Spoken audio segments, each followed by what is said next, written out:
First up, a huge thank you to Panenka Bar and Grill for supporting the channel. You can find us there before every home game and post game, either celebrating or drowning our sorrows. It's a great premium bar and it's situated less than half a mile from beautiful downtown Bramall Lane.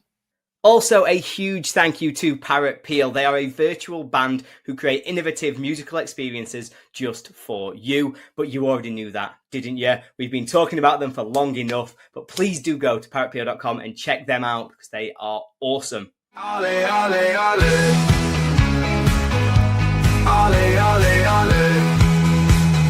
Ale, ale, ale. Hello, welcome to the Sheffield United Way. My name is Hal, and we are going to talk about a home game, but a home game with quite a bit of significance. It is a match preview for Chris Wilder's Sheffield United versus Charlton Athletic on Saturday, 3 p.m. at Bramall Lane. Ollie is here. I am not alone. Ollie, how are you? Yes, I am good. Very much looking forward to this game. A lot more than maybe I would have been if you'd asked me that question last Saturday or at full time against Ipswich. It feels like an exciting time. Feels like Christmas Eve, doesn't it, before we head off to Bramall Lane on Saturday. Yeah, the Blades traditionally, certainly under Bassett, were good after Christmas. And Chris Wilder is back for a third time. What have you made of the circus at the start of the season and the incredible turnaround from our ownership group? I mean, it's been bizarre, hasn't it? It's been a calamity in lots of ways in terms of what happened over the summer. But, and lots of people pointed this out to me last week after I'd done my video welcoming Wilder back to Bramall Lane. They said, you know what, Ol? You've given the owners a lot of stick. Let's give them some credit because they have recognised it's quite a mature person who can look at it. They can go, you know what? We've made a massive mistake here. We got everything wrong. Let's go back. Let's fix it. Let's go cap in hand back to Chris, back to his sort of coaching team. And let's ask them to come and rescue us from the mess that we've created at the start of this season. So as much as I think there is a lot of fair and valid criticism about what's happened at the club over the summer, about the plans for the long term and what even this move means in terms of that, there's also a lot of respect gained for the fact that they were mature enough to go back. And there's a lot of excitement because I don't think there is a better man for the job today to take on this Sheffield United who have lost all 5 games, who have become a shadow of themselves. There is nobody who will inspire us faster to getting hopefully positive results than Chris Wilder. So it's been a shambles, but we can look up, and that's the main thing. Saturday will be 2 years since Maddie Cusack passed. So if we can get a minute's applause on the 8th minute for Maddie on Saturday, I know that would be appreciated by her family, friends, and the Maddie Cusack Foundation. Now, let's talk about team news. Our predicted lineup, it's sponsored by Shazbat Designs, run by Sharon, a long-time supporter. She's a self-employed pyrographer or pyrographer. She specialises in unique hand-burnt, personalised wooden items. shazbatdesigns.co.uk to check out her website. Ollie, what team are you going with for Charlton at home?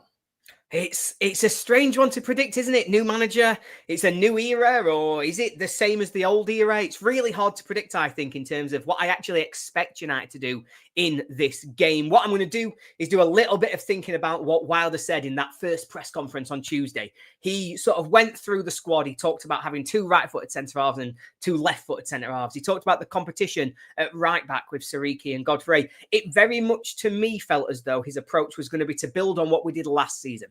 So there's been lots of calls, including from me, where we want to talk about saying, shall we go to 5 at the back? You know, we've recruited players who seem to suit that system. Is that what we're going to do?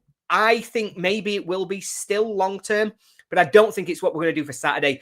Don't think we've had the time on the training ground. I think Wilder's going to want to get exactly what he knows and build on what we did last season and what was so successful and got the most out of so many of these players. I'm talking Harrison Burrows. I'm talking Gustavo Harmer. I'm talking Tyrese Campbell. They thrived in Wilder's system, and I think he's going to go back to it and try for the same again. So with that in mind, what will the 11 be? Well, I think that Wilder's going to go with Cooper in goal, and I think we're all hoping that Cooper has recovered from whatever illness he'd picked up on Friday night, which saw an interesting few minutes from him in that second half, but I'm sure he'll be back to his best. He is one of the best in the Championship. We all have blips. He'll be on it, I am certain. I think he'll go with Sariki at right back. Ben Godfrey, God love him. He He put in arguably the worst performance I've ever seen from a Sheffield United player at Ipswich. Philogene just made his night an absolute nightmare. And I think more than anything else, it probably proved to me that we are playing him out of position. He's not a natural right back. He's not naturally up against those wingers. And so I think that he will drop out for this one, and we'll see Sirike coming in at right back, particularly a game like this where I think Charlton are going to try and sit deep, will want to attack. We might as well get some of our attacking, exciting players on the ball, and Sirike is definitely in that mould. Centre-backs, I think it will be Tanganga and Minnis. There is some suggestion that we could go for Ben Mee, but I do think it will be McGuinness that partners Tanganga. I think we want to build a consistent partnership. Now, whoever starts this weekend, I hope they get a good run of games together where they can really build their understanding. We do look like a team disjointed, not quite knowing what the man stood next year is going to do. So let's build a partnership. Let's say it's going to be Tanganga and McGuinness. Left back, it's going to be Burrows. Wilder knows him. Wilder knows how to make him brilliant. And so hopefully we'll see the Burrows of last season kicking on from Saturday and through the rest of this season ahead. Midfield, did anyone watch the video? Wilder coming back in, he's welcoming everybody back to Bramall Lane. He's seeing his players, he's having a chat, and nobody looked happier to see the gaffer than Sidi Peck. I think he'll be straight back in the middle of this team. Hopefully, we'll see the player that we saw last season. He'll continue that upward trajectory. I think Peck will start in the middle with Matos. Now, I think there's a really interesting question about how this midfield works and what Wilder's going to do to get the most out of the midfield that, being generous, has looked a little bit underwhelming. If we weren't being generous, I'd get cancelled. So we'll stop there. I think that we'll go back, again, similar to what we did last season, probably looking at Callum O'Hare potentially in that number 10 role. There is a chance he would put Chongi in, and maybe he'll try and get him into that position. But I do think it'll be Callum O'Hare that we go with. Again, just continuation from what we saw for so much of last season. On the left wing, Harmer is going to be back in that position. Last year, under Wilder, he thrived. He was player of the season in the Championship. I think Wilder is going to put him back into that position, and we're going to see Harmer on the left wing. Right wing, options. We have options. My gut tells me that it will be Chidozie Ogbene. I think we'll want to use that pace. I think we'll want somebody who's exciting, who can get the fans off their feet, somebody with the ball at his feet we know can hurt teams.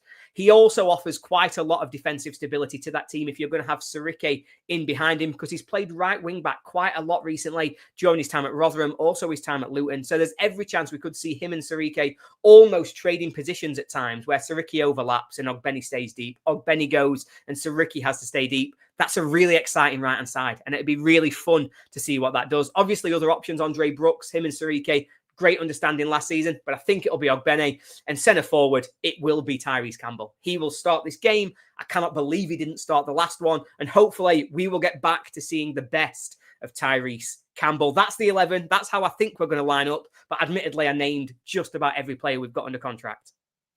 Yes, you pretty much did. So you're bound to be right. Clever. I see your game. Let us know your thoughts in the comments. For the opposition, well, Nathan Jones is Charlton Athletic. They currently sit 18th in the Championship. They drew their last match 1-1 at home against Millwall. They've won one game all season. Ollie, that came against Watford. Do you know, this isn't a test or anything, I'm just seeing if you know, do you know what minute they scored that winner, 1-0?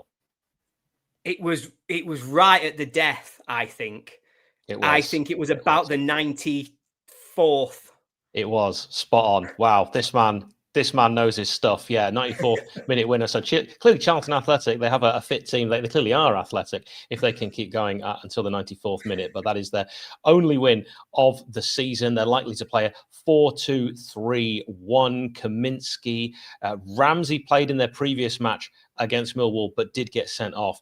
Jones, Bell, Edwards. They then got Coventry, Doherty, Apter, Carey, the other Tyrese Campbell, and Kelman. That's the side that lined up against Millwall. It will be interesting to see. Ollie, have you got any thoughts on the opposition before we move on? Yeah, I think it's going to be really interesting in terms of how Charlton come and play this game. We know what Nathan Jones teams are like. We've seen them enough. We've seen his Luton team, for example, and the way that they were set up to really counter. They want to use strength in sort of attacking positions. They want to get down the wings to put the ball in the box. It's going to be really interesting how they approach this one. The changes they make from their last game will also be really interesting, I think. That sort of suspension for Ramsey, I think Joe Rankin Costello, a well-worn championship sort of defender, will probably come into the team there. It'll be his debut. He only signed on deadline day. I think that'll be a really interesting one for me, how he fits into this team. The other change that I think we might be looking at from their last game would be James Bree, a player United were heavily rumoured to be going in for, was it 12 months ago, 18 months ago? Yeah. Certainly a player who was on our radar. He went to Charlton again on deadline day. Will he come straight into the team? I'd be shocked if he doesn't. And his delivery is going to be a real problem for us. We know that Jones wants to use the wings to his mass effect as much as he can, and so Bree's delivery could be really, really worrying. So they're the changes I think we'll probably see from their last game against Millwall.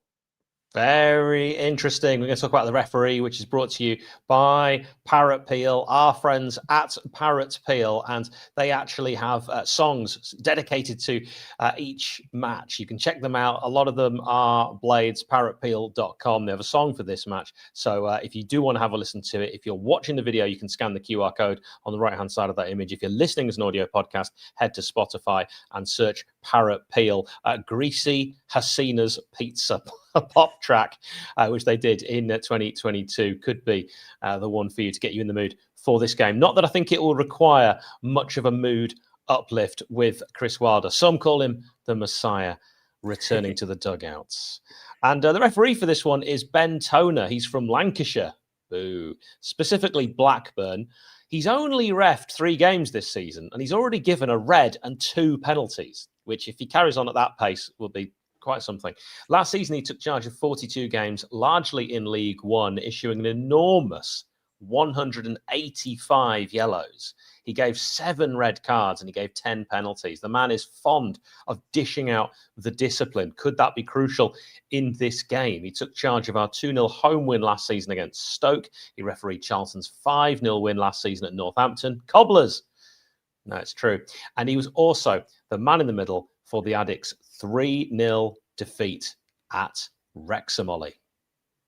Interesting. I don't remember him, and I don't remember the game against Stoke at home, so he can't have done anything too dramatic in terms of his time reffing Sheffield United. He's not somebody on my watch list of people to try and avoid, so that's always a good thing. And I'm sure my dad will respond immediately by going, oh, Toner, not him. But let's move on and let's get into our score predictions. And if you want your score predictions to be featured as part of this video, if you want it shared and discussed by myself, by Hal, by Nick, as well as to help us out, please head to patreon.com/Chef United Way. It really helps us to just keep everything going and really stimulates a great conversation with loads of like-minded Chef United fans. It's great to have the chat. We'd love to have you as a part of it. So what predictions have we got from the group chat? Well, positive ones. Everybody is feeling this game. Cal is very optimistic. He thinks it's going to be 3-0 to United. Lewis, he thinks we're going to get 2 goals from Danny Ings and 1 from Harmer. He knows that Wilder gets the most out of Harmer, and he thinks he's going to be instrumental in this game. Adam thinks it'll be 2-1 to United, and he thinks that Tyrese Campbell is going to score every goal, 2 for United and 1 off the left wing for Charlton. MVB thinks it'll be 2-0 to the Blades, whereas Greg, he's watched us this season and he knows we can't defend. He thinks it's going to be 2-1. Lee agrees, gone for 2-1. Jono, also another one, thinks it'll be a 2-1 home win, a late winner after numerous missed chances. I think these fans are all just channeling the last time United were in this position at the start of a season with Chris Wilder in charge. Oxford at Bramall Lane, we needed a win. We got one. 2-1 seems to be the shout. Scott, he thinks it's going to be 1-0 with a proper Wilder result to start this. The only person who is not as optimistic as everybody else, or maybe you would say he is optimistic, given that we're currently on 0 points. James thinks it's going to be 1-1. He doesn't think Wilder kicks this one off with a victory. Me, I think we win.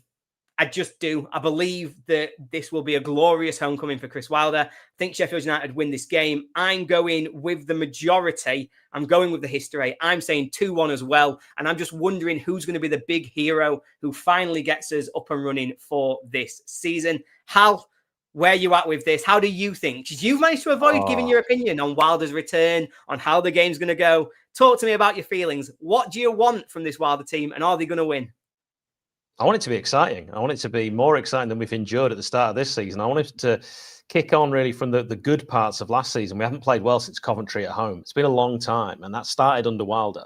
And I think people need to realise that this isn't necessarily going to just be a quick fix, 3 or 4-0 and off we roll and averaging 2 points a game to the end of the season. It could be really tough. I wouldn't be surprised with the draw, but I'll say traditional Wilder style, as we've already had suggested, 1-0. That's what I'm going with. And if you're interested, our own Messiah, Nick, says 2-0 Blades, Campbell and Louis Barry. Now, what do you think? Let us know. It is Sheffield reunited. I want to thank Joseph Parker in our group chat for that one. Ollie, I want to thank you. Thank you, everyone, for watching or listening to this match preview. If you don't already, please do check out our audio podcast. And if you get a chance, please leave us a review. Ollie, until next time, cheers. Couple of Blades. Ollie, ollie, ollie. Ollie, ollie.